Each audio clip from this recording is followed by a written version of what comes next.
été écrit dans mon âme que si c'est écrit dans mon livre. C'est très important. Il y a ce qu'on appelle la puissance du il est écrit. Et c'est une chose qu'on a ratée aujourd'hui. Apprenons à écrire. Quelqu'un dit Amen. Amen. Alors, je voudrais s'il vous plaît vous demander, il me reste peut-être ça me pousser 2 minutes. On peut prendre 2 minutes pour adorer le Seigneur avant que nous puissions aller dans la parole de Dieu. Quelqu'un dit Amen. Amen. S'il te plaît, j'aimerais que tu adores de manière spéciale. Je suis Dieu le Dor Captain Nunga, par la grâce de Dieu. Je suis le président des églises cathédrales de la foi et de la mission de l'Ange de Nazareth un peu partout dans le monde. Je suis général de Monnerie de la CONAS Chapel Global Corporation, une institution accréditée aux Nations Unies avec le statut consultatif des Nations Unies. Donc, j'ai rang de diplomate. Au-delà de ça également, je suis le commandant pour toute l'Afrique. Donc, nous sommes basés dans 33 pays d'Afrique. Nous décorons les chefs d'État, toutes les autorités, comme vous pouvez voir, par la grâce de Dieu. Et le plus important, j'aime Dieu et j'ai soif du réveil au sein de l'Église. Et je crois que Dieu va bénir quelqu'un ce matin au nom de Jésus. Veuillez vous lever s'il vous plaît ensemble. Et je veux que tu oublies ton voisin et que tu te lèves, tu laisses ton cœur s'exprimer vis-à-vis de Dieu.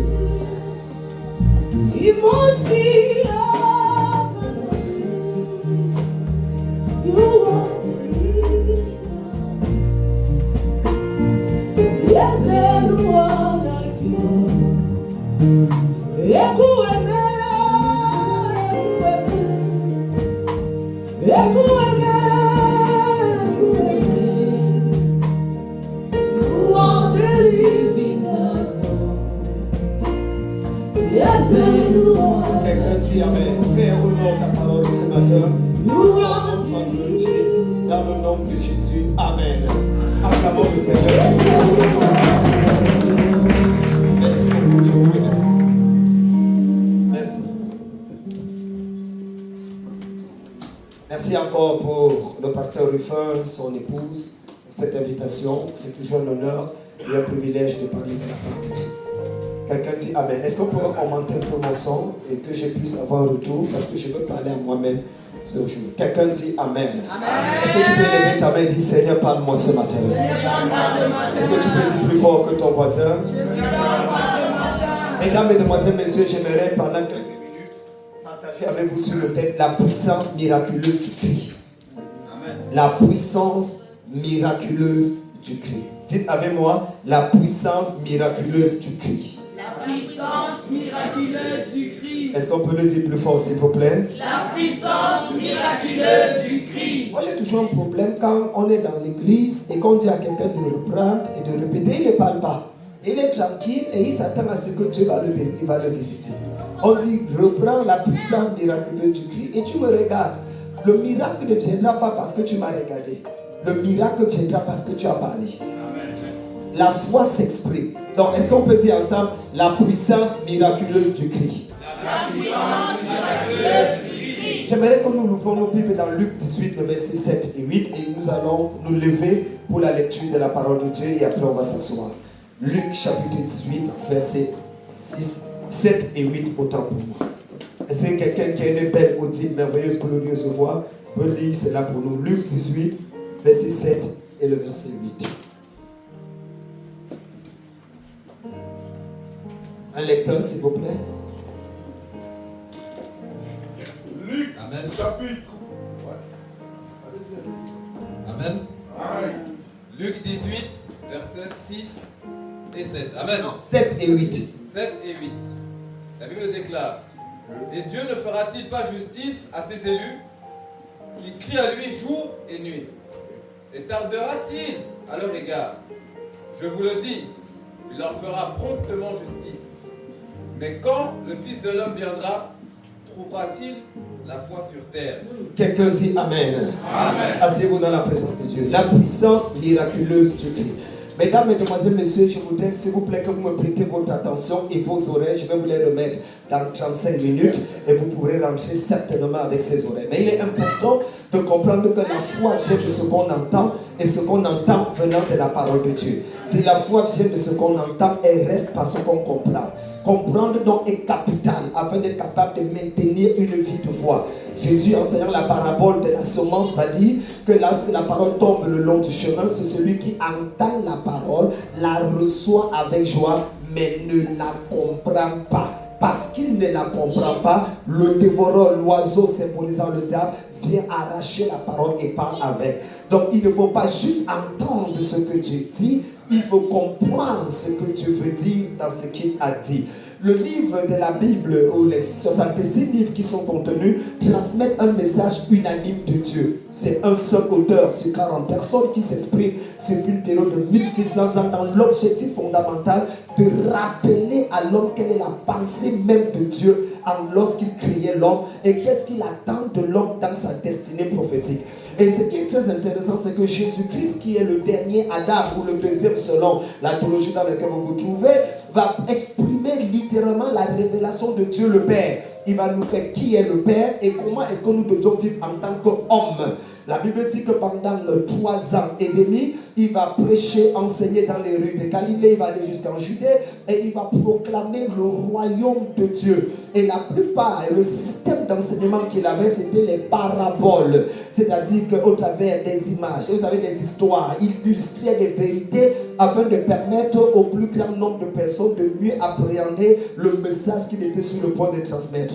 Et quand il parlait, il dira le royaume des cieux est semblable à, est semblable à, est semblable à, afin que les gens puissent appréhender mieux la notion ou le concept du royaume de Dieu.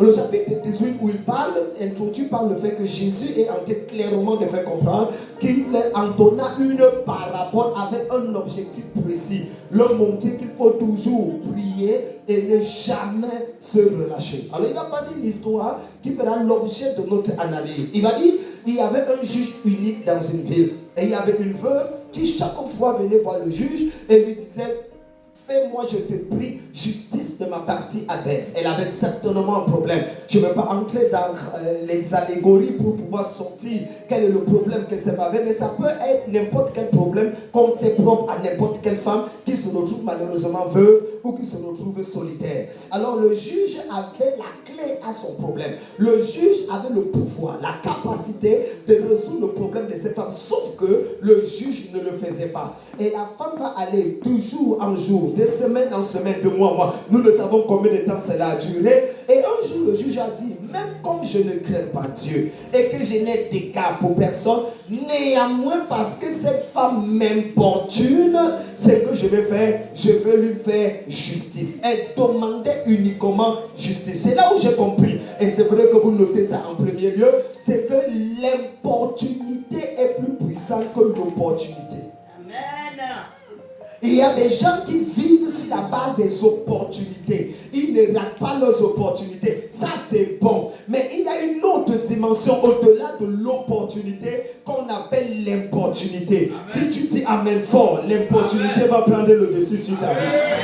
Je n'entends pas le amen. Tu dis amen plus fort que ton voisin. Non, il va importuner. Et sur la base de l'importunité, le juge unique va littéralement apporter. Et la Bible dit Dieu, et c'est le commentaire du Seigneur qui va m'intéresser, il dit, et Dieu ne fera-t-il pas justice à ses élus, on parlait d'élus tout à l'heure, qui crient à lui jour et nuit, et tardera-t-il à leur égard? Je vous le dis, il leur fera promptement justice. Mais quand le Fils de l'homme viendra, trouvera-t-il la foi sur terre? Ce qui est intéressant, c'est que Jésus utilise ces paraboles pour faire comprendre que, mais est-ce que Dieu, il compare Dieu au juge unique, comme si il y a des moments dans la vie où tu parles à Dieu, il n'a pas envie de te guérir, il n'a pas envie de te bénir, il n'a pas envie que tu te blesses. C'est comme si Dieu, à la limite, est impassible face aux pleurs, aux cris et à toutes les prières que tu fais. Alors Dieu dit que même regardez comment une veuve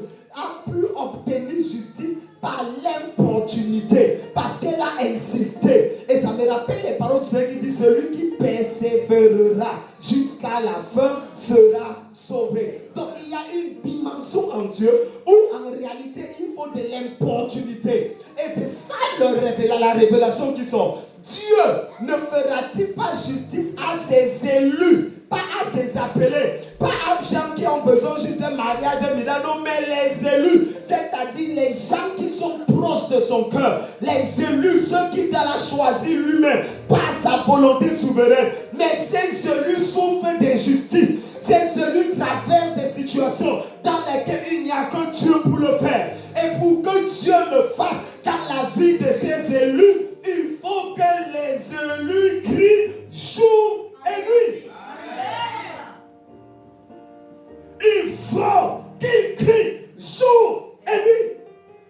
Nous sommes dans une génération littérale où tout est remis entre les mains d'un prophète, d'un apôtre ou d'un pasteur qui doit tout faire comme un bâton magique et on reçoit ce qu'on veut recevoir. La responsabilité des chrétiens semble être totalement mise de côté. J'ai besoin d'un homme de Dieu seul qui va dire pouf, et je veux recevoir mon miracle. Mais la question, quel est le cri que tu as présenté devant Dieu jour et nuit? Amen. Dieu ne fera-t-il pas justice à ces élus qui crient à lui jour et nuit? Et tardera-t-il en leur faveur? Dont le cri peut arrêter le retard dans ta vie. Amen. Et je vais déclarer dans la vie de quelqu'un aujourd'hui, tout le retard que tu as subi, si tu dis amen fort, le cri va arrêter. Si tu cries en disant amen fort, Dieu va agir. Est-ce qu'on peut m'augmenter le son? Mais c'est moi qui ai un problème de son. Vous savez, nous les prédicateurs, on aime s'entendre quand on parle. Quelqu'un dit amen. Amen. Dis avec moi le cri. Le cri. Dis avec moi le cri. Le cri. Et si le Seigneur va clôturer en disant, et quand le Fils de l'homme viendra, trouvera-t-il la foi sur terre? La question est la suivante. Quel rapport y a-t-il avec la présence de la foi sur terre et le cri? Donc en réalité, l'absence des cris dans l'église, elle n'est que le reflet de l'absence de foi sur terre. Parce que les gens qui ont la foi sont les gens qui crient jour et nuit. Ils ne sont pas satisfaits de ce qu'ils vivent. Amen. Ils ne sont pas satisfaits des réalités. Ils veulent voir la vérité. Amen. Ils ont vu ce qui est écrit dans la Bible. Je connais les projets que j'ai formés pour toi, dit l'Éternel. Projets de paix et non de malheur, pour te donner un avenir et de l'espérance. Mais pourquoi je ne vis pas ça? Même Dieu lui-même, dans sa parole, a dit, lorsque vous priez, dites, notre Père qui est aux cieux, que ton règne vienne. Et c'est son règne. S'il veut faire venir son règne, il n'a qu'à faire venir son règne. Pourquoi je dois crier pour que son règne vienne? Parce qu'il y a des choses que Dieu ne fera jamais sur la terre sans passer par un homme. Amen. Parce qu'il y a des choses que Dieu ne fera pas dans ta vie s'il ne voit pas un cri qui monte. La pluie qui descend du ciel ne vient pas du ciel. Je suis désolé. La pluie qui descend du ciel vient de la terre. C'est lorsque le soleil frappe sur les eaux de la terre que ça monte par un processus appelé l'évaporation. Et quand ça monte, ça arrive dans le ciel. C'est un processus qu'on appelle la condensation. Ça finit de peser. Et quand ça ne peut plus rester dans le ciel, il y a ce qu'on appelle les précipitations. Et c'est ça qui fait descendre la pluie. Donc tout ce que tu veux que le ciel descende dans ta vie, il faut que tu envoies ça d'abord. Et c'est là où maintenant je vais vous dire, quels sont les 8 cris miraculeuses qu'il y a dans la vie? Quelles sont les choses que les cris sont capables de faire dans ta vie? Parce que pour que nous crie, il faut savoir j'écris pourquoi. Il fait chaud, mais c'est moi seul qui est chaud. Est-ce que vous pouvez m'aider? Je pensais qu'il y avait la clim partout ici à l'euro. Il n'y a pas de clim. Quelqu'un dit amen. Amen. Dis avec moi le cri qui libère le miracle. C'est très important, bien aimé, de savoir dans le psaume 109, le verset 13, que la Bible, David était un homme qui criait. David, pour moi, est le seul croyant de l'Ancien Testament qui a vécu avec les noms du Nouveau Testament. D'ailleurs, David est l'homme le plus spirituel pour moi dans la Bible. Dites ce qu'on voulait dire. Jésus n'est pas le fils d'Abraham. Jésus n'est pas le fils de Moïse. Jésus est le fils de David. Amen. Donc accusez David de ce que vous voulez, mais permettez-moi de vous dire que lorsque l'ange apparaît à Marie, il lui dit, le Seigneur Dieu lui donnera le trône de David, son père. Amen. Jésus est identifié comme le fils de David. Donc vous pouvez accuser David de tout, c'est votre problème. Mais il n'y a que 2 personnes dans toutes les Écritures où Dieu a dit c'est l'homme selon mon cœur. Il y a Jésus, quand il appelait mon fils bien-aimé, et il y a David, l'homme selon son. Même Abraham, le père de la foi, n'a jamais eu ce privilège. Donc, permettez-moi donc de parler de David et dire que l'une des expressions de David, c'était le cri. Dans le psaume 39, verset 13, il dit, écoute ma prière, ô Dieu, Éternel, prête l'oreille à mes cris. Au psaume 66, verset 17, il dit, j'ai crié à lui de ma bouche et ma langue a célébré ses lois. Prophétesse, vous allez où? Veuillez vous asseoir, s'il vous plaît. C'est pour vous que je suis venu aussi. Amen. Vous ne pouvez pas inviter un orateur, il vient prêcher, vous êtes dehors. Ce n'est pas possible. Sinon, ne m'invitez pas. Parfait. S'il y a un devoir à faire, vous faites faire ça à quelqu'un d'autre. Vous êtes la maman de l'église. Vous devez être capable de corriger s'il y a quelque chose qui ne va pas après l'autre qui ne va. Quelqu'un dit Amen. Amen. Psaume 66, 17. J'ai crié à l'Éternel de ma bouche et ma langue a célébré ses louanges. Psaume 34, verset 16. David dit, les yeux de l'Éternel sont sur les justes et ses oreilles sont attentives à leurs cris. Au verset 18, quand les justes crient à l'Éternel, il entend et il les délivre de leur détresse. Psaume 107, verset 6. Dans leur détresse, ils criaient à l'Éternel. Psaume 30, verset 3. Il dit, j'ai crié à Dieu et tu m'as guéri. Psaume 56, verset 9. Mes ennemis reculent au jour où je crie. Je prophétise dans ta vie. Si tu cries en disant Amen, tes ennemis vont reculer. Si tu dis Amen en criant, tes ennemis vont reculer. Je vais entendre Amen. Quelqu'un dit Amen. Lève la main et dis Amen. Il dit, je m'écris, loué soit l'Éternel, et je suis comment? Délivré de mes ennemis. Quels sont les éléments? Numéro 1, le cri parle même en ton absence et rétablit la justice. Pourquoi tu dois crier? 8 raisons. 1, le cri parle même en ton absence et rétablit ta justice. Notez ça. La Bible nous dit, lorsque Dieu a créé Adam et Ève, ils ont eu 2 filles. Ils ont eu d'abord Caïn et ensuite Abel. Caïn a parlé à son frère Abel quand ils étaient dans les champs. Et la Bible dit, quand il a fini de parler, il a tué Abel. Mais la chose qu'on ne nous dit pas, Abel a crié. Caïn a parlé, Abel a crié. C'est pour ça que Dieu dit, le sang de ton frère crie depuis la terre jusqu'ici. Et ce sang crie vengeance. Ce sang crie, oh Dieu, ne me laisse pas partir comme ça. Je ne sais pas à qui je parle. Mais toute larme que tu as versée, tout sang qui a coulé, toute injustice que tu as subie, dans 40 jours, si tu dis Amen fort, Dieu va guérir.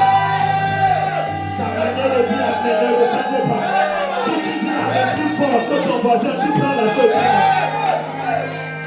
Il y a des injustices que nous subissons. À cause un jour, une jeune fille est venue me voir, envoyée par une de ses camarades. Il dit que, hey, papa, cette jeune fille a fait 5 ans. Elle a le bac, elle n'a jamais le bac. Première de sa classe. 5 ans durant. Rien. J'ai dit, mais c'est quelle injustice ça? J'ai la regardé et dit, ma soeur, tu dois crier. Elle dit, quoi? Tu n'as même pas prié pour moi. J'ai dit, je n'ai pas besoin. Il y a un cri qui parle de l'injustice dans ta vie. C'est une jeune fille d'environ 28 ans. 5 ans, elle fait le bac, elle n'a rien. Ses petits frères sont déjà en licence. Quand elle s'est levée, elle dit, ah! J'ai dit, ma fille, si tu ne cries pas, tu veux le changer. Elle dit, papa, je suis allé dans toutes les écoles. J'ai dit, crie fort. Elle s'est levée. Ah! La Bible dit que Dieu utilise les choses folles pour confondre les sages. Tant que ça marche dans ta tête, ça ne peut pas pénétrer dans ton cœur. Parfois, Dieu, pourquoi Jésus ne vient pas habiter dans nos têtes? Pourquoi dans nos cœurs? Parce qu'on réfléchit trop, on analyse trop. Mais il vient dans nos cœurs afin d'échapper la tête. Il y a des choses dans le règne de l'esprit que si tu veux vivre, il faut mettre ta tête de côté et commencer à laisser parler ton cœur. Elle a crié. Quand elle a fini de crier, j'ai dit que qu'est-ce que tu vois? Elle dit, papa, je vois une femme. Elle dit, ta maman est derrière ton problème. Quand elle a fini de crier, le lundi, c'était le dimanche, le lendemain, on l'appelle, on dit il y a une erreur au niveau de l'Office national du baccalauréat. On l'appelle, elle arrive, on dit que madame, ça fait 5 ans que vous avez eu le bac. Chaque année, vous avez le bac. Mais on ne comprend pas ce qui s'est passé. Et aujourd'hui, on venait corriger une injustice. Elle avait eu le bac il y a 5 ans. elle ne faisait que composer quelque chose qu'elle avait. Pourquoi? Le cri a explosé, ouvert le tiroir et corrigé la justice qu'il y avait. Je suis venu prophétiser à quelqu'un. Je ne parle pas aux gens qui sont nés avec la paix en mort. Je ne parle pas aux gens dont la vie va déjà bien. Mais je parle à quelqu'un ici là qui a subi une injustice. Tu ne sais pas pourquoi tu es encore là où tu es, alors que tu devais être plus loin. Si tu te lèves et que tu cries Amen fort, Dieu va restaurer ta justice. Je n'entends pas. Si tu dis Amen plus fort que ton voisin, Dieu va le faire. Dieu va le faire. Dieu va le faire. Quelqu'un dit fire. Lève la main, dit fire. Oh Dieu, fais-moi justice. Je n'entends pas dire oh Dieu.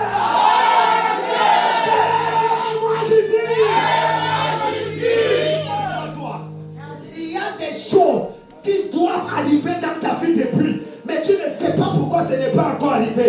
Mais avant la fin de cette semaine, le Seigneur agira en ta faveur. Je dis l'injustice là sera corrigée. Là où tu vas rentrer dans ta vie, là où tu vas rentrer dans ton pays, quand tu vas ouvrir la porte de ta maison, il y aura un miracle qui va répondre à ta place. Il y aura une bénédiction qui va répondre à ta place. Celui qui dit Amen 3 fois, il prend la chose. Quelqu'un dit yes. Dis yes. Fais comme ça, dis yes. Je ne suis pas un prêtre catholique. Je suis un pasteur pentecôtiste brut. Je prêche comme à notre époque, à l'époque de nos parents. Donc on dit yes, dis yes.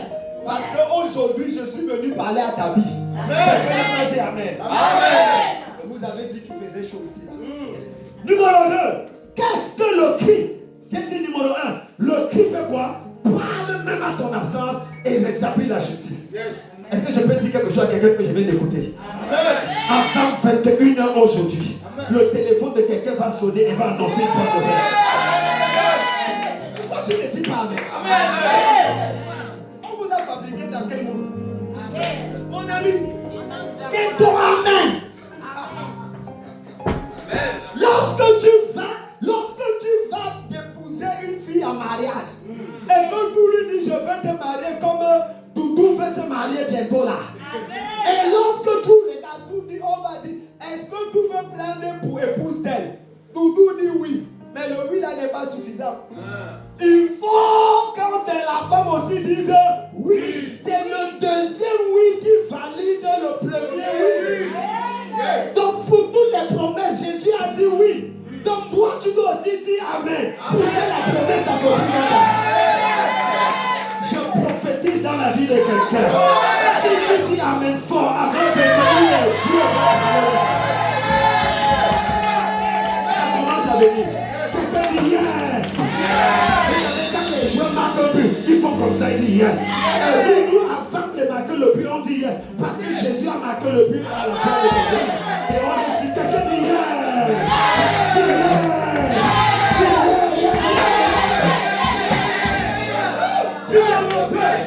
Qu'est-ce que le cri va faire? Quelqu'un dit le cri. Le cri repositionne ton agenda prophétique. Le cri repositionne ton agenda prophétique. Celui qui dit amen, il reçoit quelque chose.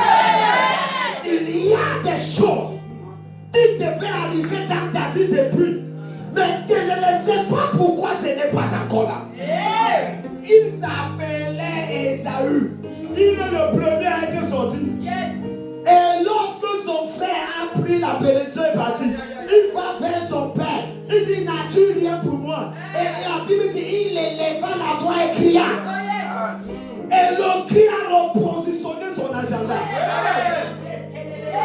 20 ans plus tard, c'est son frère qui s'est procédé devant lui. Je suis venu dire à quelqu'un, si tu dis amen fort, je ne sais pas qui on a prophétisé, mais le miracle va arriver.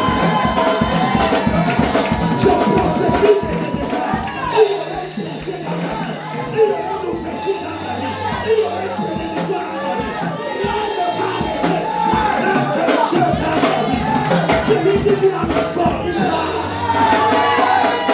Je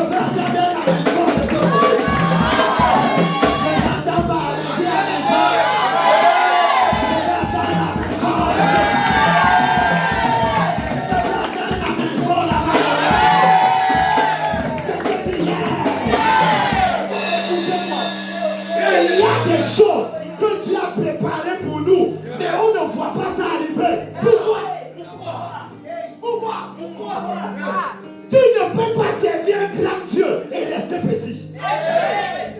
Même la personne qui nettoie les chaussures du président de la République, le gouverneur ne lui parle pas fort. C'est vrai ou c'est faux? Même celui qui coiffe le chef de l'État, il est coiffeur. On ne lui parle. Même le chien du président est respecté. Enfin, il a les gardes du corps. Est-ce que je parle à quelqu'un ici? Moi, je ne comprends pas cette génération de chrétiens. Toi, tu vas aller au ciel? Tu es sûr que tu vas aller au ciel? Non, je ne crois pas. Comment tu peux aller au ciel et être satisfait de la médiocrité sur la terre? À un moment donné de ta vie, tu dois t'arrêter. Tu regardes Actes des Apôtres. Regardez comment ils ont vécu. Regardez leur vie. Regardez leur impact. Regardez nos vies. On a un problème. Depuis quand il faut passer une nuit de prière pour chasser un démon sur une jeune fille de 17 ans. On voit 14 prophètes pour chasser un démon. Parfois c'est un demi-démon pendant une nuit de prière. Sors, je ne sors pas. Sors, je ne... Tu veux sortir, je ne sors pas. Sors, je ne sors pas. Et le prophète dit fire. Et le démon répond water. À un moment donné, il faut s'arrêter. Chasser le ministère de la délivrance n'est pas un ministère adressé aux hommes de Dieu. C'est le pain quotidien de tous les enfants de Dieu. Voici les miracles qui accompagneront ceux qui auront cru à mon nom. Ils chasseront les démons. À l'église primitive, quand on se rencontrait, on ne disait pas est-ce que tu as TikTok? Est-ce que tu as Instagram? Est-ce que tu as vu Novelas TV? Non! Quand on s'est rencontrés, frère, combien de démons as-tu chassé aujourd'hui? Ça, combien de malades as-tu guéri aujourd'hui? C'était la question qu'on se posait. Parce que si tu passais une semaine sans chasser les démons, ça veut dire que tu as un problème avec ta foi. Tu as un problème avec ta foi. Aujourd'hui, les chrétiens sont les premiers qui possédés. Les pasteurs possédés. Les mamans pasteurs possédés. On ne sait plus où on se trouve. Comment on peut faire un culte? Il n'y a pas de manifestation. On dit que Dieu est là, c'est quel Dieu? On n'est pas là pour les cours d'histoire. On n'est pas là pour les cours de conscientisation.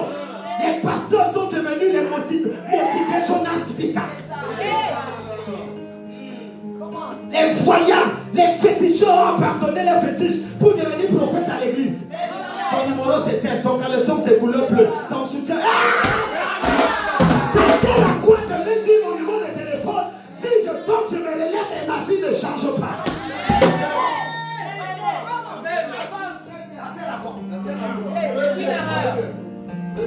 Ça sert à quoi? À un moment donné, regarde ta vie. Lorsque quand tu sais que ça ne va pas, il faut crier. C'est ça ton problème, tu es trop rationnel. C'est une génération de chrétiens qui n'ont plus la foi. La foi se fait voir par le cri. D'ailleurs, comment tu me regardes? Tu me regardes comme quelqu'un va arracher son téléphone iPhone 17. Karuzu Buzu Kinga Gunda Akrakata Kazuka Bikoso Abrakata Dieu fait quelque chose à toi. Si tu la mets fort, tu le sens la grâce. Tu le reçois. Le cri renverse les forteresses sur le chemin de ta bénédiction. Troisième point. Le cri fait quoi? Renverse les forteresses sur le chemin de ta bénédiction. Josué 6, verset 10. Les murs de Jéricho ne sont pas tombés parce qu'on a prophétisé.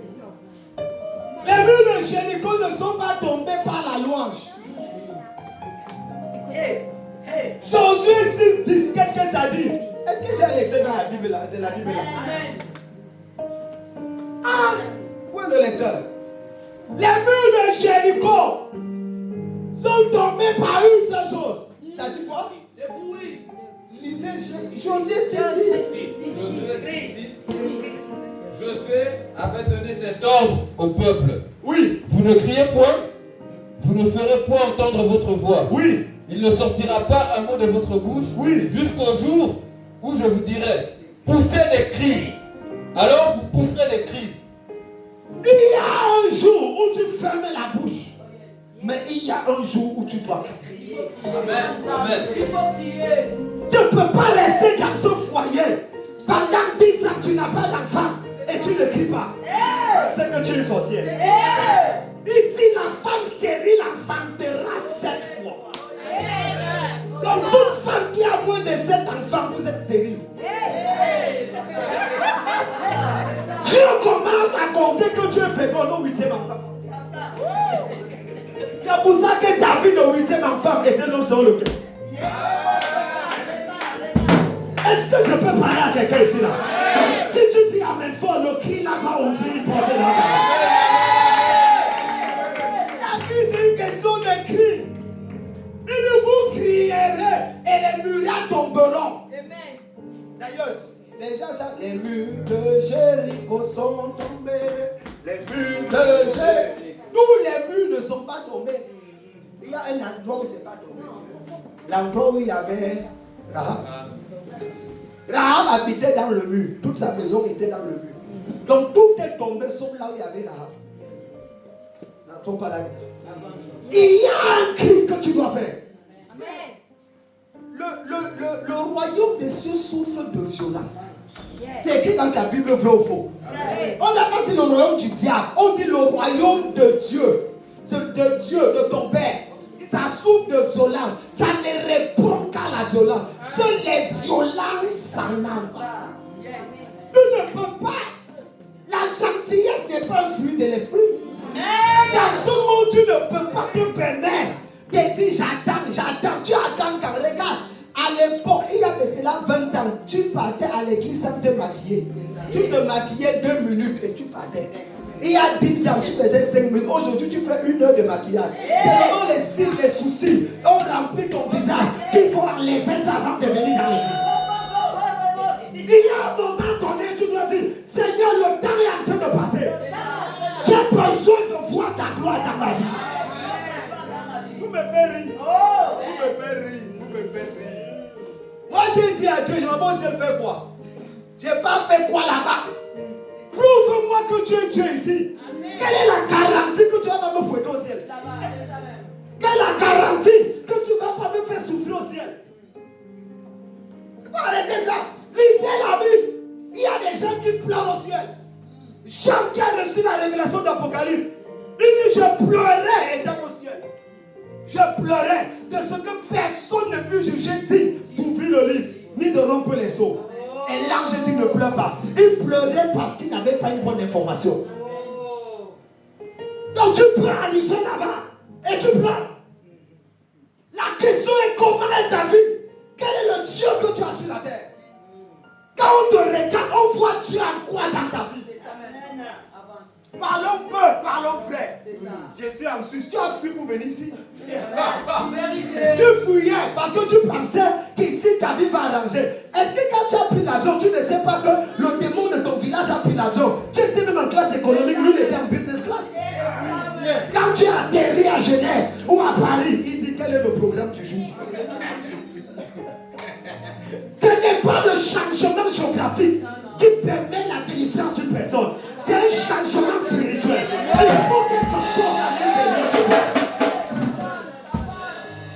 Je vais vous parler. Parce que vous pensez que vous êtes à Genève, vous avez réussi. Vous n'avez pas réussi. D'ailleurs, vous passez vos vies à travailler pour vos frères qui sont en Afrique. Toi-même, tu n'arrives pas à manger ce que tu travailles.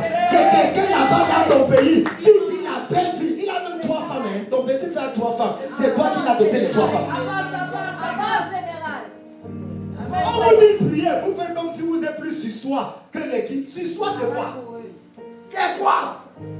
En dehors de porter la malédiction et d'aller d'un pays de Schengen à un autre Schengen, il y a quoi dedans? Est-ce qu'un Christ te donne le mariage? Un Christ te donne la paix? La plus grande citoyenneté, c'est la citoyenneté du ciel. 2 Corinthiens 5:17. Si quelqu'un est en Christ, il est une nouvelle création. Les choses anciennes sont passées et toutes choses sont devenues nouvelles. Il y a un cri. Je prie pour quelqu'un ici là. Que ton cri fait descendre le ciel en ta faveur. Est-ce que tu peux dire amen plus fort que ça?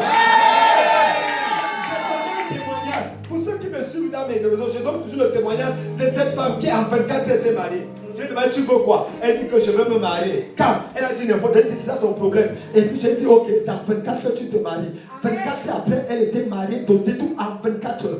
Quand je donne ce témoignage dans une église, d'habitude je donne toujours ce témoignage. Mais il y a une personne à l'église qui joue ma trappe. Il me dit, papa, moi je te suis depuis plus de 20 ans. Je ne suis pas marié. Donc quelqu'un arrive hier. Et il se marie devant moi. Papa, ton Dieu est juste. Il dit que papa déclare aussi la parole. J'ai dit que pour la personne, j'ai déclaré. Mais c'est une inspiration pour que toi tu puisses saisir quelque chose. Quelqu'un n'a pas dit amen. Il a dit, je ne déclare pas par émotion. On ne prophétise pas par émotion. Amen. Il dit, je prophétisais selon l'ordre que j'ai reçu. Donc, l'une des tragédies de cette génération, les gens parlent par émotion. Tu l'as dit, parce qu'on leur a donné l'argent. Les consultations prophétiques, 100 €. Ça, c'est la sorcellerie. C'est le banditisme pentecôtisé. C'est quelle base? Quelle base scripturelle? Donc, à la femme dit que papa parle aussi. J'ai dit, c'est selon l'ordre. Il dit, donc il a reçu encore l'ordre pour moi. J'ai dit, il a reçu. Dans la vie, soyez vrai. Si Dieu n'a pas parlé, ferme ta bouche. Tu n'es pas obligé d'inventer quelque chose. Que c'est Dieu qui a dit. C'est ça qui nous a ridiculisés. Après, ça nous attrape nous-mêmes. On vient dire des doctrines bizarres. Et quand ça tombe sur nous, on dit qu'on 5 ans pour se marier. Quand 5 ans, on dit non, j'ai 1 an, je me suis marié parce que je brûlais. Donc tu savais que les gens peuvent brûler. Tu parles bien. Moi, un peu de personnes, vérité. Général Camden John, je suis 4 fois docteur. Je suis en train de soutenir mon 5e doctorat à l'Université de Paris en diplomatie internationale. Ce n'est pas docteur seulement en théologie. Ce n'est pas docteur qu'on a fait en tout. Non. Docteur en psychologie industrielle, en Phoenix, à l'Arizona. Donc si je parle, j'ai le bagage intellectuel, j'ai le bagage spirituel, et j'ai le bagage social, et j'ai le bagage financier pour parler. Yes. Amen.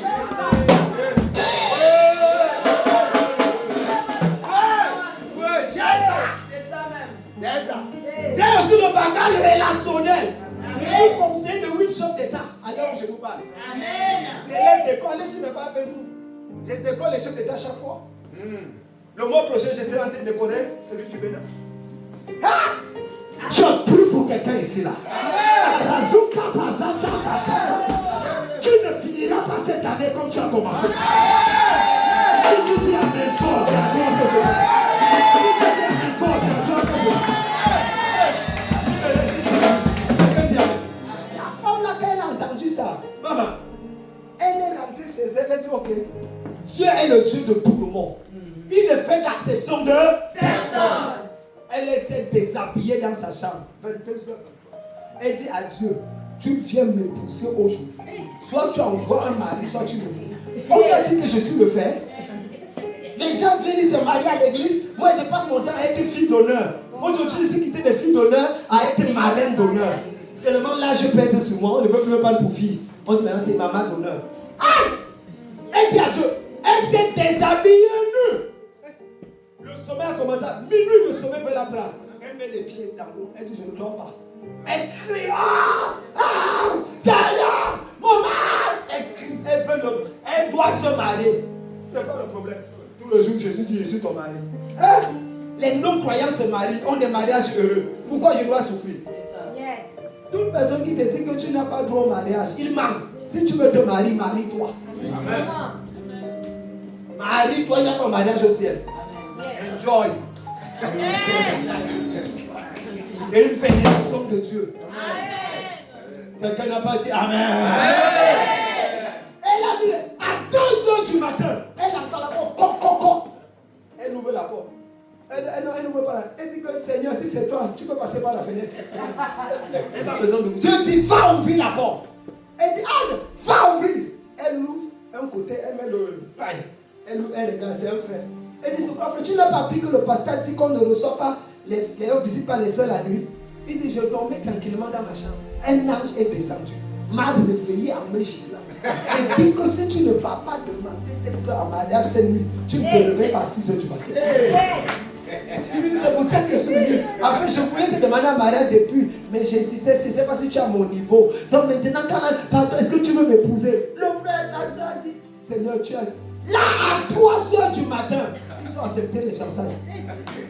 La semaine d'après, c'est marié. Je prie pour quelqu'un ici. Avant minuit aujourd'hui. Avant minuit aujourd'hui. Si tu dis à mes frères, quelque chose va frapper là-dedans.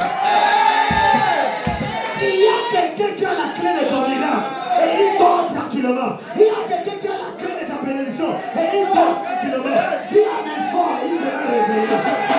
Dis à mes frères, il sera réveillé. Le roi ne peut dormir. Le roi ne peut dormir. Il y a des gens qui doivent arrêter de dormir. Pour que le livre des souvenirs soit ouvert dans ta faveur. Je veux dire, amen, on avance. Numéro 4. Le cri est le seul langage qui contraint Dieu à agir. C'est le seul langage qui contraint Dieu à agir. Ah, Kabasuda Lukasia. Lisez les Écritures. Quand tu cries, Dieu répond. Quand tu pries, il examine. Il a entendu les cris de mon cœur. J'ai vu la souffrance et je suis obligé d'intervenir. Notre génération. Et ce qui me choque, c'est que les gens qui ne crient même pas, ce sont quand on peut aller à l'église comme ça. Tu vois quelqu'un, il souffre. Il n'a même pas de voiture en Europe. Il n'a pas de maison en Europe. Mais quand on paye, il regarde comme ça. Le général là, il parle quand même bien. Je le sens. Mon ami.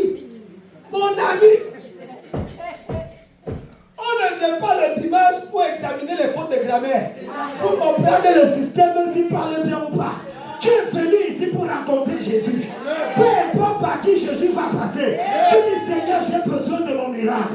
J'ai besoin de ma visitation. J'ai besoin de ma transformation. J'ai besoin de voir ta gloire dans ma vie. Quelqu'un dit amen fort. C'est le langage qui contraint Dieu. Vous savez, moi j'aime Jonas. Moi j'aime Jonas. Les gens passent le temps à accuser Jonas. Jonas c'est mon prophète favori. C'est le seul gars qui connaissait Dieu plus que tous les prophètes de la Bible. Moi je suis le défenseur de Jonas. Jonas a désobéi à Dieu, il a fui. Tu connais Jonas? Tu connais ce qu'ils se sont dit? L'autre jour tu as parlé de quelqu'un qui a prêché sur Genèse chapitre 1 verset 0. Ah c'était lui. Moi je prêche sur Jonas chapitre 0. Jonas chapitre 0. Et c'est biblique ce que je vous dis. Parce qu'il y a quelque chose qu'on a dit dans le chapitre 4, le verset 6, qui était caché. Quand Jonas fuit Dieu, la Bible dit d'abord, Jonas alla à l'opposé de la face de Dieu. Pour que quelqu'un ait à l'opposé de la face de quelqu'un, il faut qu'il sache où se trouve la face de la personne. Yes. Yes. Je ne peux aller à ton opposé que je sais que tu es ici. Et je veux que tu saches ce contraire. Donc Jonas savait où il y a Dieu. C'est pour ça qu'il allait à l'opposé. Deux, il y a les problèmes et la souffrance. Le bac, Jonas couche, il dort. Les gens crient, ils ne crient pas. On le réveille, dit, toi aussi tu dois crier. C'est quand il a parlé que les choses sont arrêtées. Lisez la Bible. On l'a réveillé, crie à ton Dieu. Et puis il dit non, c'est à cause de moi que ça vous arrive. On dit, qu'est-ce qu'il faut faire? Il dit, jetez-moi dans l'eau. Je connais le papa là. Et il me cherche, il vous menace pour rien. C'est moi qui cherche. Je le connais. Jetez-moi dans l'eau. Il ne peut pas permettre que je meure. Il a trop investi dans ma vie pour me laisser mourir comme ça. Et c'est comme ça qu'on a pris Jonas. Toi, tu peux demander qu'on te jette dans l'eau. Regardez notre foi aujourd'hui. On n'a pas de foi. On est des bambins. On bavarde seulement sur le pupitre. On a peur d'un sous-préfet, peur d'un maire. On tremble devant les papiers. On tremble devant ce que c'est que même marié. C'est la vérité. On n'a plus la foi. Mais vois-nous comment on est prêt à chasser les démons. Vois comment les hommes, quand ils prêchent, tu crois qu'ils sont arrivés. Mais regarde leur vie dans leur foyer. Regarde leur vie avec les enfants. Les enfants sont des rebelles. Ils ne craignent pas Dieu. Et ils vont enseigner nos enfants. Un pasteur qui ne gère pas bien ses enfants n'a pas le droit d'enseigner mes enfants. Vérité. Tu n'enseignes pas sur les enfants. Yes. Où sont tes enfants?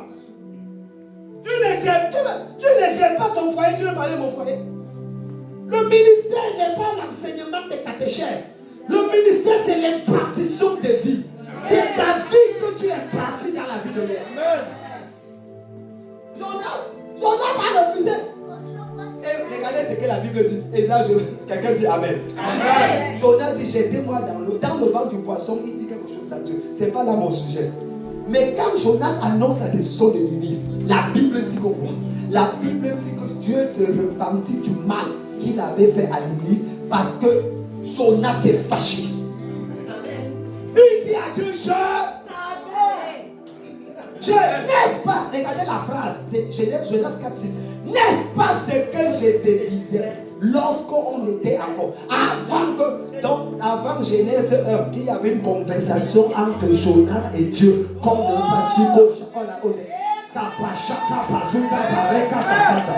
Je suis venu dire à quelqu'un ici là, tout ce qui était caché et que Dieu avait décidé de faire dans ta vie avant le 21 décembre, si tu lèves ta main et tu dis Amen, ça va arriver.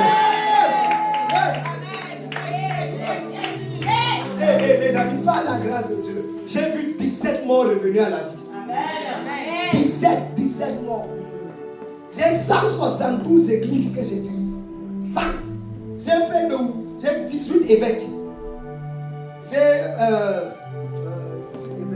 environ 4000 pasteurs sous mon dos. 4000. Environ 3800 quelque chose. Je sais de quoi je parle. Si je te dis que tu es béni, même si la malédiction avec la calvitie et les cheveux blancs, ça va s'arrêter avant le C'est ta foi. Si tu ne dis pas Amen, regarde, ça ne va changer pas tout. Je suis homme de Dieu. Amen. Mon frère, ça ne change rien. Je suis allé avec lui, Doudou, l'autre jour, on est allé à Genève. Je lui sors ma carte diplomatique des Nations Unies. Il dit, ils ont pas que je l'ai comme ça. Pour entrer à Genève, j'étais en train de courir pour aller parce que je devais visiter les gens. Il dit, mais tu, après il regarde, vous dit, mais tu es général. Oui, je ne suis pas juste un général quand on parle dans la bouche. Je suis général d'armée. Général. 4 étoiles, reconnu par les Nations Unies. Vos généraux même du pays ne sont pas reconnus par les Nations Unies. Établi dans la liste, je ne parle pas par derrière. Donc si je parle comme ça, en transpirant, avec mon nœud papillon que j'ai porté ce matin, et mes bretelles pour venir honorer ta destinée, si tu ne dis pas Amen, c'est ton problème. Quelqu'un dit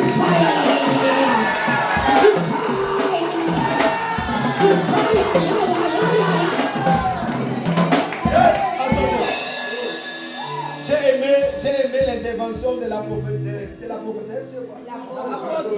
Tu es apôtre. J'ai aimé l'intervention de l'apôtre aujourd'hui. Quand elle parlait des 10 vierges, il est revenu sur ça. Moi, ce qui me... En fait, c'est vrai que l'homme de Dieu a dit que les gens qui vendent de lui, ça c'est toute une autre révélation. Mais je n'entre pas là-dedans.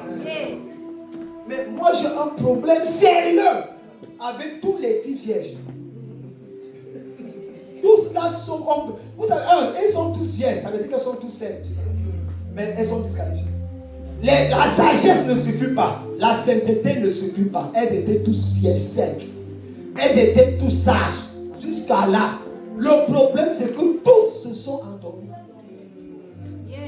Nous sommes dans une génération où toute l'église semble être endormie. Les vierges comme les sages, comme les folles, se sont endormis. C'est pour ça qu'aujourd'hui, regardez, comment un prophète peut être aimé du monde? Moi, je n'ai jamais compris. De la Genèse jusqu'à l'Apocalypse, les prophètes sont détestés par le monde. Aujourd'hui, les prophètes sont comme les mannequins. Aimés, célébrés, tapoter, mettez les vues. Je suis là. Ils sont adulés du monde. Soit le diable s'est converti, je suis pas au là. Ou alors il y a un problème. S'ils ont fait ces choses au bois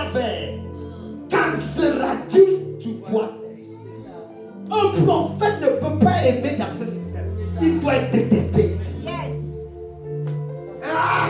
C'est pour ça que j'aime qu'on ne m'aime pas. Parce que j'aime même assez, j'ai la cardio, j'ai assez d'amour pour moi-même pour résister.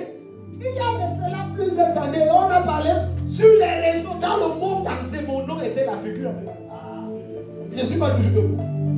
J'aime quand Satan se fâche. C'est ça. Donc écoutez-moi bien.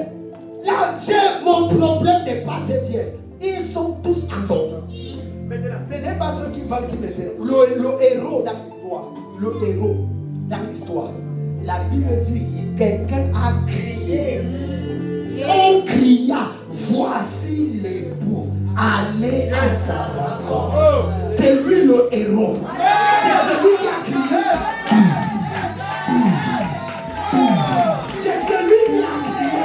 Qui a réveillé les vierges femmes. Qui a réveillé les vierges femmes. Et qui a permis la rencontre avec l'époux. C'est celui qui a crié qui ne dormait pas. C'est celui qui a crié qui connaissait la jardin de l'époux. C'est celui qui a crié qui était averti. C'est celui qui a crié. Il n'avait pas d'huile. Il n'avait pas besoin d'huile. Mais il était effrayé. Celui qui crie ce matin. Je vois le refrain à l'hiver.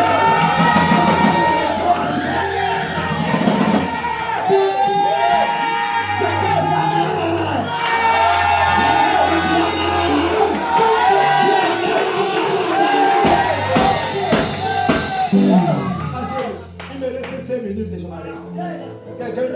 Laissez-moi sauter tout ce que je voulais dire. Le cri. Il ne dormait pas. Donc vous passez à célébrer. Soyez comme les vierges. Soyez comme les vieilles sages. Ne soyez pas comme eux. Allez dire, vous allez dormir. Refusez d'être comme les 10 vierges. Les 10 vierges sont tous des rétrogrades. Tu attends l'époux et tu dors. Tu es un rétrograde. Maintenant, voici là où je veux clôturer mon message. Le cri. Ne donne pas les buts, je suis au 40e point. Non, je donne le 5e et je m'arrête. Quelqu'un dit amen. Le cri libère ton sycomore. Hey! Dans chaque destinée, il y a quelqu'un qui fait de toi quelqu'un.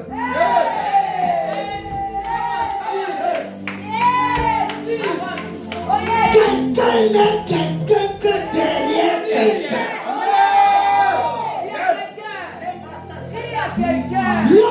Lorsqu'ils ont crié à Dieu, il a jugé chapitre 6. Il criait à l'Éternel et il envoya un prophète. Quelqu'un n'a pas dit amen fort. Quelqu'un n'a pas dit amen fort. Le cri que tu fais va déplacer quelqu'un depuis la France, depuis l'Allemagne, depuis l'Afrique, qui viendra parler dans ta vie et ton histoire va changer. Si tu dis amen fort.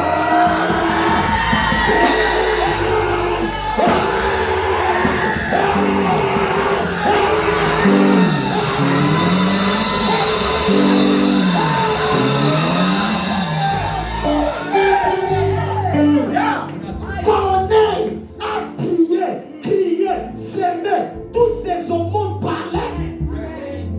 Et Dieu dit que le monsieur-ci, il ne sait pas que ce qu'il demande au ciel se trouve dans la maison de Simon le Coréen. L'ange a descendu. Connaissez-vous la distance entre le ciel et la terre? L'ange a quitté le ciel, pas pour venir exaucer la prière de Corneille, mais pour venir dire à Corneille, ce que tu demandes au ciel n'est plus au ciel, c'est dans la maison de Simon le Coréen. Envoie chercher Simon Pierre. S'il arrive chez toi, si tu le vois face à face, ce que tu demandais là, ça va atterrir dans ta vie. Je ne suis pas venu pour tout le monde. Il y a quelqu'un ici là.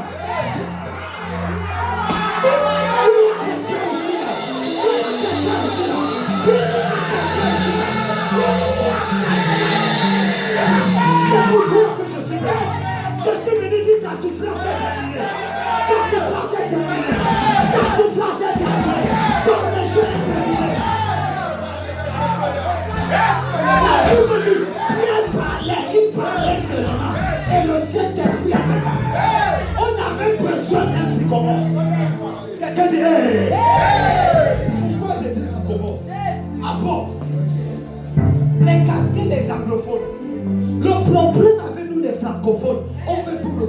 zéro. Les anglophones, tu vois Itaosa, il a transmis à Oyedepo. Oyedepo a transmis à Enenche. Enenche a dit les gars prennent les records. Mais chez nous, les francophones, chacun veut reculer en arrière. Et chacun veut bloquer les autres. Personne ne veut porter quelqu'un sur ses épaules. Et on fait le dépasser. C'est une erreur.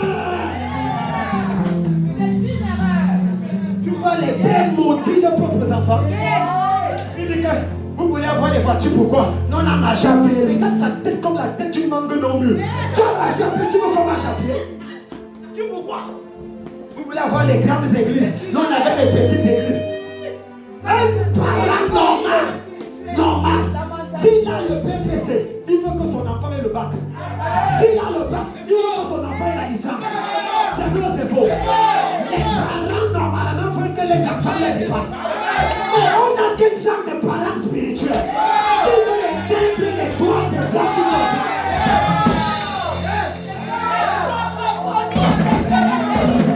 C'est quoi ça? On va où avec ça? Quel moment ça doit s'arrêter? Il y a besoin d'un signe.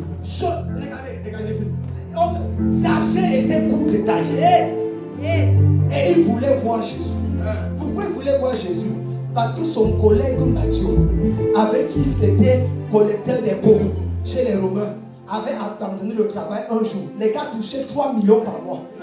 Matthieu abandonne tout. Zaché demande à Matthieu que mais il demande où est Matthieu? On dit Matthieu a démissionné. C'est quoi? On l'a nommé à Rome? Il dit non. Il suit un homme de Nazareth. Comment on peut abandonner 3 millions de francs suisses par mois pour aller suivre un vagabond? Et le jour là, Zaché a dit je veux voir Jésus. Les gens le feront, les chercheront à voir Jésus en toi. Qu'est-ce qu'il voit le changement? Qu'est-ce qu'il voit la délivrance? Qu'est-ce qu'il voit ce que Jésus a fait? Il a dit, la Bible dit, il cherchait à voir, mais il ne pouvait pas voir parce qu'il était de petite taille. Et la Bible dit, il a couru devant. D'abord, la foule ne l'aime. Méfiez-vous de la foule. On est assis à l'église, là, tu vois, depuis tu es debout, tu dis Amen. Il y a des gens qui sont assis comme si sont les tontons de Jésus, comme s'ils sont les temples du Saint-Esprit. Tu ne vois pas, ils sont là comme ça. Ne t'en fais pas, dis à ton voisin, méfie-toi de la foule. Quand Zaché, la foule le retenait. Zaché a traversé la foule. Regardez ce qu'il a fait. Il est allé trouver un sycomore. Il est monté sur le sycomore. Une caractéristique du sycomore, c'est que c'est courant en Israël, sauf que ça a une forme tordue. C'est l'un des arbustes les plus tordus. Mais ce n'est pas tordu parce que ça a un problème. C'est tordu pour qu'on monte